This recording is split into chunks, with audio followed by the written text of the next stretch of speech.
আসসালামু আলাইকুম। আশা করি তোমরা সবাই ভালো আছো। পার্থক্য সেই যে আজকের ক্লাসে আমরা জীববিজ্ঞান ২য় পত্রের ৩য় অধ্যায় পরিপাক এবং শোষণ এই চ্যাপ্টারে যে পার্থক্যগুলো আছে এগুলো আমরা পড়ব। তো ১ম এ আমরা দেখতে পাচ্ছি যে ২ টা এনজাইমের মধ্যে পার্থক্য আছে সেটা হচ্ছে তোমার পেপসিন আর একটা হচ্ছে তোমার ট্রিপসিন। তো আমরা জানি পেপসিন কোথা থেকে নিঃসৃত হয়? এটা কিন্তু তোমার হচ্ছে পাকস্থলী থেকে নিঃসৃত হয়। আর যেটা ট্রিপসিন সেটা কিন্তু তোমার ক্ষুদ্রান্ত থেকে নিঃসৃত হয়। তাহলে দেখি আমরা কি বলছে? দেখো পেপসিনের ক্ষেত্রে বলছে যে পাকস্থলীয় গ্যাস্ট্রিক গ্রন্থির পেপটিক কোষ থেকে হচ্ছে তোমার পেপসিনটা উৎপন্ন হয়। তাহলে পেপসিন কোথা থেকে উৎপন্ন হচ্ছে? পাকস্থলীর পেপটিক কোষ থেকে উৎপন্ন হচ্ছে। আর ট্রিপসিনের ক্ষেত্রে দেখো এটা কিন্তু খুবই গুরুত্বপূর্ণ যে ট্রিপসিন কিন্তু উৎপন্ন হচ্ছে তোমার অগ্নাশয় থেকে। তো আমরা ট্রিপসিন কোথা থেকে পাচ্ছি আমরা কিন্তু পাচ্ছি অগ্নাশয় থেকে। এরপর দেখো পেপসিনটা কোথায় নিঃসৃত হয়? তো পেপসিনটা নিঃসৃত হচ্ছে কিন্তু পাকস্থলীতে। যার মানে এটা তোমার পাকস্থলীতে উৎপন্ন হচ্ছে আবার পাকস্থলীতেই নিঃসৃত হচ্ছে। বাট আমরা যদি দেখি ট্রিপসিনের ক্ষেত্রে তাহলে কিন্তু এটা ক্ষুদ্রান্তে ডিওডিনামে নিঃসৃত হচ্ছে। তার মানে আমরা বুঝতে পারতেছি যে তোমার এই যে ট্রিপসিন আছে এটা কিন্তু উৎপন্ন হচ্ছে তোমার অগ্নাশয়ে বা নিঃসৃত হচ্ছে কিন্তু তোমার ক্ষুদ্রান্তে। তাহলে কিন্তু আমাদের অবশ্যই দুটা খুব ভালো মতো মনে রাখতে হবে। এরপরে দেখব যে এরা হচ্ছে তোমার কিভাবে থাকে এবং পরবর্তীতে কিভাবে সক্রিয় হয়। তো পেপসিন যেটা সেটা হচ্ছে তোমার নিষ্ক্রিয় পেপসিনোজেন হিসেবে থাকে এবং পরবর্তীতে এটা HCl বা হাইড্রোক্লোরিক অ্যাসিডের সাহায্যে কিন্তু হচ্ছে তোমার সক্রিয় পেপসিনে পরিণত হয়। তার মানে এটা কি দ্বারা সক্রিয় তোমার পেপসিনে পরিণত হচ্ছে? এটা হচ্ছে আমাদের হাইড্রোক্লোরিক অ্যাসিড দ্বারা পেপসিনে পরিণত হচ্ছে। অপরদিকে যেটা হচ্ছে ট্রিপসিন, এটা হচ্ছে তোমার ট্রিপসিনোজেন হিসেবে থাকে এবং এটা এন্টেরোকাইনেজের সাহায্যে সক্রিয় ট্রিপসিনে পরিণত হয়। তার মানে এটা তোমার এন্টেরোকাইনেজের সাহায্যে কিন্তু তোমার সক্রিয় ট্রিপসিনে পরিণত হচ্ছে। এরপরে কি বলছে যে তোমার এদের মধ্যে কাজ। তো দেখো পেপসিন যেটা করতেছে এটা হচ্ছে তোমার পাকস্থলীতে যে প্রোটিন আছে সেকে প্রোটিনকে ভেঙে প্রোটিওজ এবং পেপটনে রূপান্তরিত করে। তাহলে এটা প্রোটিনকে ভেঙে কি তৈরি করে? প্রোটিওজ এবং পেপটন এটা কিন্তু উৎপন্ন করে। আর যেটা হচ্ছে তোমার ট্রিপসিন এটা কি উৎপন্ন করছে? এটা তোমার প্রোটিওজ পেপটন যে উৎপন্ন হচ্ছে তোমার পাকস্থলীতে এটাকে তোমার পলিপেপটাইডে রূপান্তরিত করতেছে। আমরা কি জানি যে খাদ্যের যে চূড়ান্ত হচ্ছে তোমার মানে ভাঙ্গন সেটা কিন্তু আমাদের ক্ষুদ্রান্তে হচ্ছে তোমার অনুষ্ঠিত হয়। সো তোমার এই ট্রিপসিন কি হচ্ছে তোমার প্রোটিনের যে ভাঙ্গন যেটা হচ্ছে তোমার পাকস্থলীতে হচ্ছে হয় সেই প্রোটিওজ এবং পেপটনকে পলিপেপটাইডে রূপান্তরিত করে। আচ্ছা এরপরেরটাতে আমরা আসি। দেখো গ্লাইকোজেনেসিস আর হচ্ছে তোমার গ্লাইকোজেনোলাইসিস এই দুটা জিনিস আমাদের এখন পার্থক্যে পড়বো। তো যেটা হচ্ছে তোমার গ্লাইকোজেনেসিস এটা হচ্ছে তোমার গ্লুকোজে গ্লাইকোজেনে পরিণত হয়, এটা হচ্ছে সময় সেই পদ্ধতি। আর যেটা হচ্ছে গ্লাইকোজেনোলাইসিস, তো লাইসিস মানে আমরা জানি ভাঙন, সো গ্লাইকোজেন ভেঙে যে তোমার গ্লুকোজ তৈরি হয় এই প্রক্রিয়ার নামটা কিন্তু হচ্ছে তোমার গ্লাইকোজেনোলাইসিস। তো এটা আমরা প্রথমে পড়লাম।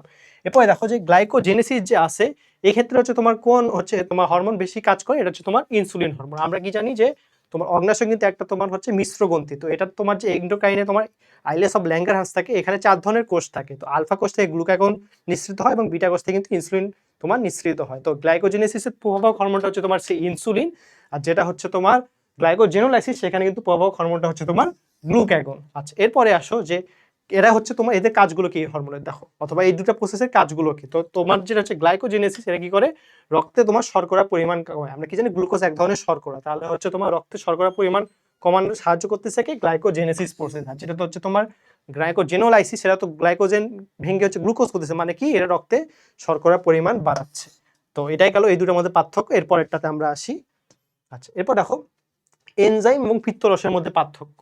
তো এনজাইম যেটা কি? যেটা তোমার সনাল গ্রন্থিতে নিঃসৃত হয়। আচ্ছা এনজাইমটা কি বলছে দেখো, যে এনজাইম হচ্ছে নালীযুক্ত গ্রন্থি নিঃসৃত জৈব রাসায়নিক পদার্থ। তাহলে হচ্ছে তোমার এটা এক ধরনের জৈব রাসায়নিক পদার্থ। অপরদিকে পিত্তরস কি বলছে? যে পিত্তরস হচ্ছে তোমার যকৃত নিঃসৃত মিশ্র তরল পদার্থ। তাহলে পিত্তরস কোথা থেকে নিঃসৃত হচ্ছে?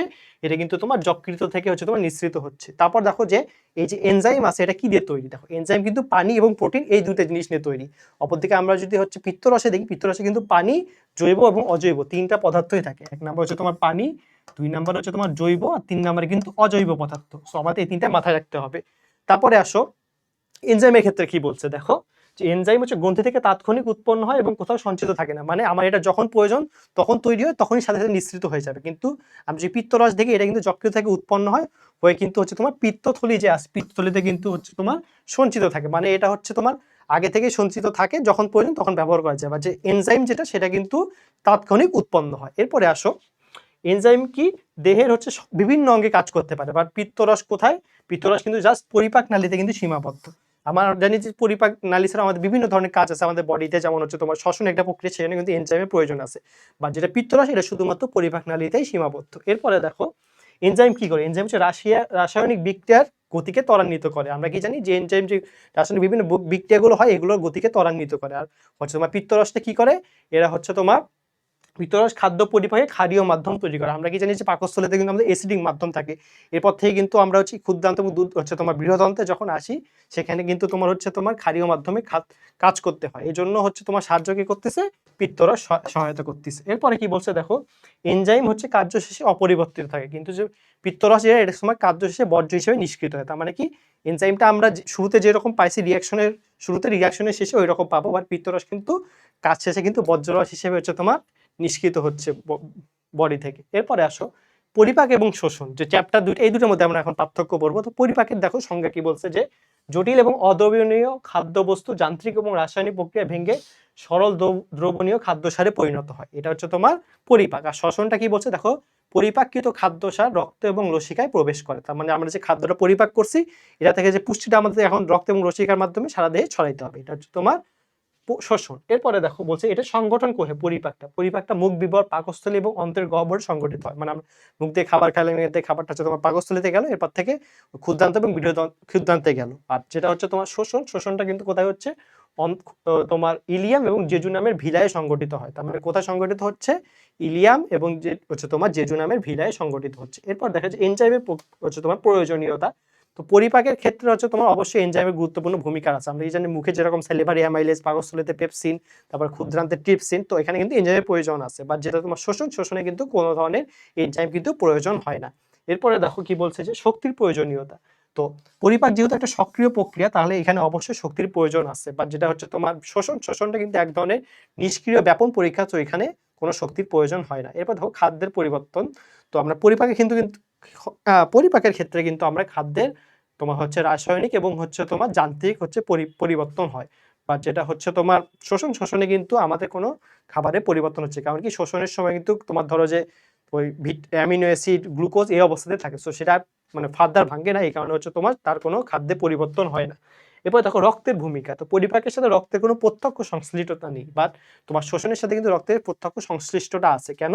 কারণ তোমার যে খাদ্যটা পরিপাক হলো, এটা কিন্তু রক্ত এবং লসিকার মাধ্যমে কিন্তু দেহের বিভিন্ন অঙ্গে যাবে পুষ্টিগুলো, তো স্বাভাবিকভাবেই তোমার শোষণের সাথে কিন্তু রক্তের প্রত্যক্ষ সংশ্লিষ্টতা আছে।